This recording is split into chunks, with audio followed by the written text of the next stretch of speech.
चौधरी चरण सिंह यूनिवर्सिटी मेरठ की बात करने वाला है। दोस्तों ये वीडियो सभी छात्र और छात्राओं के लिए बहुत इंपॉर्टेंट होने वाला है, तो प्लीज़ इस वीडियो को लास्ट जरूर देखें, वीडियो को स्किप ना करें। दोस्तों आप देख सकते हैं पेपर की कटिंग है, इसमें लिखा है कि अंतिम वर्ष को छोड़ विश्वविद्यालयों के छात्र बिना परीक्षा के होंगे प्रमोट। ऊपर लिखा है कि यूजीसी की नई गाइडलाइंस। तो उसमें लिखा है कि कोरोना संक्रमण से मचे हाहाकार के बीच विश्वविद्यालय अनुदान आयोग ने फिलहाल परीक्षाओं से जुड़ा फैसला विश्वविद्यालयों पर छोड़ दिया है। वे स्थानीय परिस्थिति को देखते हुए परीक्षाएं कराने या फिर छात्रों को सीधे प्रमोट करने का फैसला ले सकेंगे। हालांकि अब तक जो स्थिति है उसमें ज़्यादातर विश्वविद्यालयों ने अंतिम वर्ष को छोड़कर बाकी सभी छात्रों को प्रमोट करने की बात कही है। इसके लिए विश्वविद्यालयों ने यूजीसी की ओर से पिछले साल परीक्षाओं को लेकर तय की गई गाइडलाइंस को आधार बनाया है। यूजीसी के सचिव डॉक्टर रजनीश जैन के मुताबिक विश्वविद्यालय स्वायत्त संस्थान होते हैं, ऐसे में उन्हें परीक्षाओं और शैक्षणिक सत्र आदि को लेकर अपने स्तर पर फैसला लेने का अधिकार है। विश्वविद्यालयों ने स्नातक के पहले और दूसरे वर्ष के छात्रों को आंतरिक आंकलन या फिर पिछले साल के प्रदर्शन के आधार पर अंक प्रदान करके प्रमोट करने की तैयारी शुरू कर दी है। साथ ही अंतिम वर्ष की परीक्षा को जुलाई और अगस्त में कराने की योजना पर भी विचार किया है। और आपको यहाँ पर एक यूजीसी का नोटिस दिखाने वाला हूँ, जिसमें साफ साफ लिखा है कि clarification of incorrect news in media regarding UGC guidelines on examinations. इसमें साफ साफ लिखा है कि it has come to our notice that an incorrect news regarding UGC guidelines on examination has been published in some print and digital media. इसमें बात की गई है कि कुछ जो अखबारों के द्वारा और डिजिटल मीडिया के द्वारा जो है यूजीसी की गाइडलाइंस के बारे में न्यूज़ जो है वो गलत छाप रहे हैं। इसमें साफ साफ लिखा है कि उच्च शिक्षा विभाग बिना परीक्षा पास किए प्रमोट किए जाने को लेकर यूजीसी का खंडन और यूजीसी यानी विश्वविद्यालय अनुदान आयोग की ओर से ऐसा कोई सर्कुलर और पत्र जारी नहीं किया गया है और गाइडलाइंस भी जारी नहीं की गई है।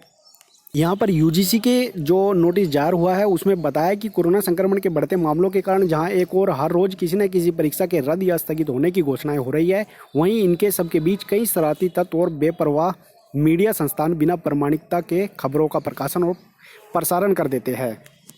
इससे कई विद्यार्थी और उम्मीदवार गुमराह हो जाते हैं। ऐसे ही एक खबर वायरल हो रही है कि यूजीसी ने विश्वविद्यालयों को पत्र लिखकर बिना परीक्षा के छात्रों को उत्तीर्ण करने और अगली कक्षा में प्रमोट करने संबंधित निर्देश जारी किए हैं, जिसका खंडन यूजीसी ने किया है। यूजीसी ने साफ मना किया है कि ऐसा कोई हमने नोटिस और गाइडलाइंस जारी नहीं की गई है कि सभी को प्रमोट किया जाए।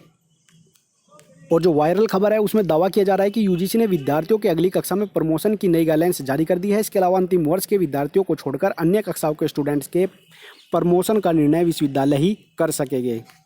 दावे के अनुसार यूजीसी ने कहा है कि विश्वविद्यालय अपने यहाँ की स्थानीय परिस्थिति को देखकर परीक्षाएं कराने या विश्वविद्यालय को सीधे प्रमोट करने का फैसला ले सकेंगे। अब तक जो स्थिति है उसमें ज़्यादातर विश्वविद्यालयों ने अंतिम वर्ष को छोड़कर बाकी सभी को बगैर परीक्षा के ही अगली कक्षाओं में प्रमोट करने की तैयारी शुरू कर दी है। जैसे कि मैंने पहले अखबार की एक कटिंग में दिखाया है, सबसे पहले ही वो बात यहाँ पर कही गई है और यूजीसी ने साफ कहा है कि ऐसा हमने ना ही कोई गाइडलाइंस दी गई है और ना ही हमने ऐसा कुछ कहा है। ये सब अफवाह है और ये जो है फैक्ट वायरल न्यूज़ हो रही है। और यहाँ पर यूजीसी ने 11 मई 2021 को एक स्पष्टीकरण नोटिस जारी कर स्पष्ट किया है कि आयोग की ओर से कोई सर्कुलर पत्र जारी नहीं किया गया है और ना ही कोई गाइडलाइंस जारी की गई है। हालांकि यूजी ने स्पष्ट किया है कि उसकी ओर से 6 मई 2021 को एक परामर्श जारी किया गया था। कोरोना संक्रमण की वर्तमान दर को मद्देनजर रखते हुए विश्वविद्यालय अनुदान आयोग ने मई माह में होने वाली अपनी सभी ऑफलाइन परीक्षाओं को स्थगित कर दिया था। साथ ही सभी विश्वविद्यालय और राज्यों को पत्र लिखकर मई माह में कोई भी ऑफलाइन परीक्षा आयोजित न करने को कहा था। पत्र में यह भी लिखा गया है कि जून में समीक्षा बैठक के बाद ही इन परीक्षाओं के संबंध में कोई फैसला किया जाए। इसके साथ ही यूजीसी ने लिखा था कि हालांकि कोरोना संक्रमण के रोकथाम के लिए केंद्र और राज्य सरकार, शिक्षा मंत्रालय या फिर यूजीसी द्वारा जारी दिशा निर्देश और स्थानीय परिस्थितियों को ध्यान में रखते हुए उच्च शिक्षा संस्थान और विश्वविद्यालय ऑनलाइन परीक्षा के संचालन के संबंध में उचित निर्णय लेने के लिए स्वतंत्र है। तो अभी आपको बताया है कि यूजीसी ने ऐसा कोई भी सर्कुलर और कोई भी ऐसी गाइडलाइंस जारी नहीं की है। साथ में आपको बता दूं, अगर परीक्षा नहीं होती है तो प्रोन्नत होने वाले हैं 4 लाख छात्र और छात्राएं। यूजीसी ने अभी नहीं जारी की है परीक्षा को लेकर कोई गाइडलाइंस।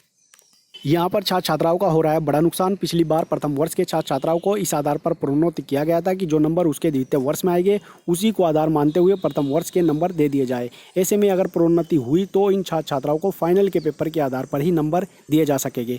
होनहार छात्र छात्राएं इससे बेहद परेशान हैं, उनकी डिवीज़न बनने में दिक्कत आएगी। ऐसे में अगर कोरोना संक्रमण जल्द ही कम नहीं हुआ तो छात्र छात्राओं को पढ़ाई जो है उनकी वो बुरी तरह से प्रभावित हो जाएगी। तो आज की यही लेटेस्ट अपडेट थी कि यूजीसी ने ऐसा कोई गाइडलाइंस जारी नहीं की है, ना ही कोई सर्कुलर ऐसा दिया है। फिलहाल अगर परीक्षा नहीं होती है तो इस बार भी छात्रों को प्रोन्नत किया जा सकेगा। तो आई होप आपको वीडियो अच्छी लगी तो लाइक करें, साथ में इस वीडियो को ज़्यादा से ज़्यादा शेयर करें। चैनल पर नए हैं तो प्लीज़ चैनल को सब्सक्राइब कर ले, साथ में घंटी वाले बटन को दबाना ना भूलें। उसके साथ साथ टेलीग्राम ग्रुप को भी ज्वाइन कर ले। तो मिलता है कोई लेटेस्ट अपडेट के साथ, तब तक के लिए जय हिंद।